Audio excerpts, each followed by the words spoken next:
출애굽기 개관입니다. 출애굽기를 한자로 풀어보면 출애굽기입니다. 영어로는 엑스도스, 출국, 탈출, 이주입니다. 애굽에서 탈출하는 이야기입니다. 히브리어는 베엘레세모트입니다. 출애굽기 처음 두 단어가 베엘레세모트인데 책 제목 히브리어 제목으로 쓰였습니다. 그 뜻은 그리고 이것은 이름들이다 입니다. 출애굽이라는 명칭은 구약 고대 그리스 번역인 70인역본에서 유래되었습니다. 애굽은 오늘날 이집트입니다. 우리말 성경 자체가 한자음으로 외국어의 음을 나타내기 때문에 음력어를 생각해야 합니다. 헬라어로 이집트를 아이킵토스라고 합니다. 아이킵토스를 음력화한 것이 애급인데 성경에서는 출애굽기가 아닌 출애굽기로 표기되어 있습니다.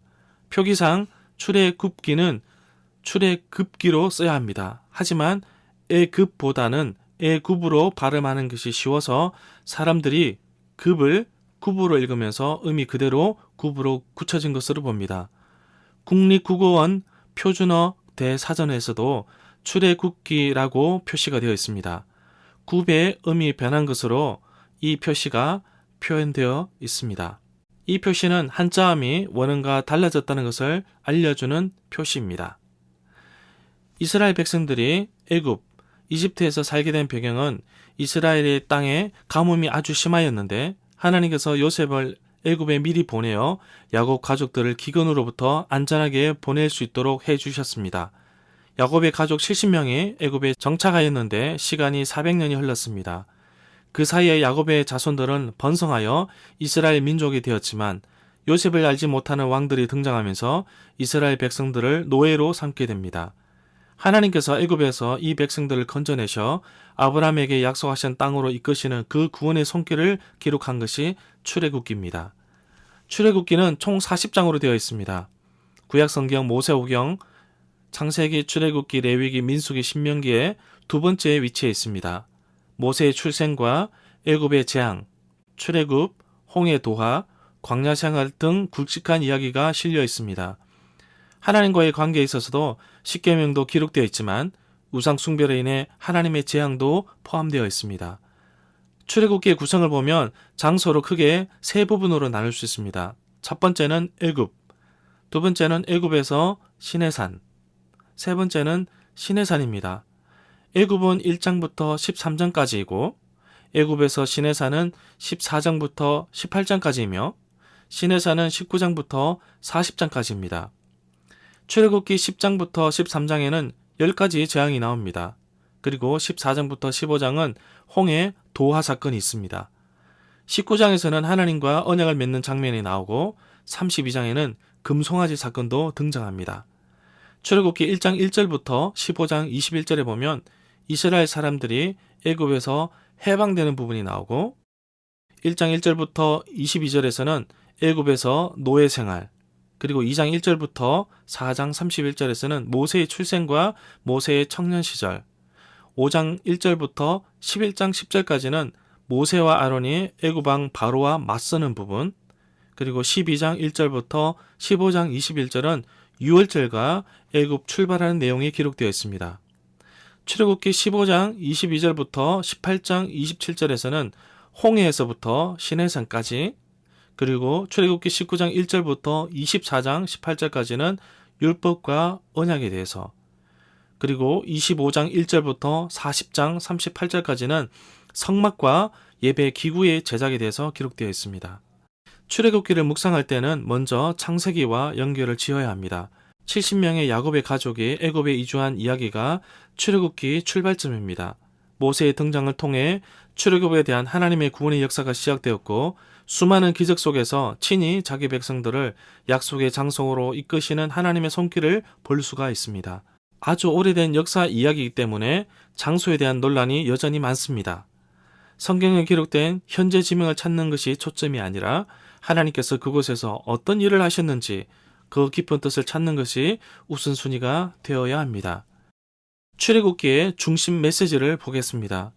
출애굽기에서 가장 중요한 메시지는 이스라엘의 하나님 여호와가 누구이시며 무엇을 하시는지 드러내는 일입니다. 여호와는 지상의 모든 권세를 다스리실 뿐만 아니라 이스라엘 백성의 생존과 번영을 결정하시는 분이십니다. 이스라엘은 여호와와 떨어져서 소개되지 않으며 동시에 여호와도 이스라엘과 떨어져서 소개되지 않습니다. 출애굽기는 여호와의 특성을 다음 4가지로 설명할 수가 있습니다. 첫 번째 특징은 계시는 하나님입니다. 출애굽기 3장 14절에 나는 스스로 있는 자니라 라고 하셨는데 이스라엘의 하나님이 누구이신지 그 백성을 위한 행동에서 드러납니다. 하나님의 이름 곧 하나님의 정체성은 오직 그의 백성들에게만 계시됩니다. 이스라엘이 하나님이 누구신지를 알게 되는 것은 여호와와 맺은 이러한 신실한 관계를 통해서입니다. 두 번째 속성은 구속하시는 하나님이십니다. 출애굽기 20장 20절에 나는 너를 애굽 땅 종되었던 집에서 인도하여 낸 내 하나님 여호와니라 라고 하였습니다. 하나님은 해방자에게나 구속자로 이해하는 주제는 성경 전체를 꿰뚫는 주제이기도 합니다. 하나님의 백성은 그 원수들이 굴레에서 자신의 힘으로가 아니라 하나님의 권능으로 해방된 자들입니다. 시편은 예배와 찬송으로 출애굽을 기념합니다. 시편 105편부터 106편, 이사야 40장 3절의 저자는 하나님께서 사막을 가로질러 그의 백성을 다시 한번 해방시키실 또 다른 출애굽을 바라보고 있습니다. 이사야 40장 3절은 이스라엘 구세주 메시아가 사역을 시작하여 선포하는 마가복음 1장 2절부터 3절에도 인용되어 있습니다. 구속하시는 하나님에 대한 응답으로 하나님의 백성은 하나님께서 자기들을 위해 예비하신 땅으로 끊임없이 나가고 있습니다. 세 번째는 절대적인 충성을 요구하시는 하나님이십니다. 출애굽기 20장 3절에 너는 나 외에는 다른 신을 내게 두지 말라고 하였습니다. 다른 민족들은 다른 신들을 숭배할 수 있었습니다. 그러나 이스라엘의 하나님 여호와는 모든 신 위에 계시는 분이십니다. 그 하나님이 자기 백성들에게 절대적 충성과 완전한 복종을 요구하십니다. 네 번째는 거룩하신 하나님입니다. 출애굽기 15장 11절 하반절에 주와 같이 거룩함으로 기이한 일을 행하시는 자가 누구이니까 라고 하였습니다. 하나님의 거룩함은 하나님께서 존재하는 양식이자 죄인인 인간과의 근본적으로 다른 신이심을 드러내는 형식입니다. 하나님의 이름은 거룩하며 하나님께서 모세에게 나타나신 장소는 거룩한 땅입니다. 신의 산은 거룩한 산이며 하나님이 제정하신 안식일도 거룩합니다. 하나님의 백성 이스라엘이 약속의 땅으로 나아가는 동안 그 가운데 함께 계실 성막 또한 거룩합니다. 그러나 이 거룩함은 훼손될 수 있습니다.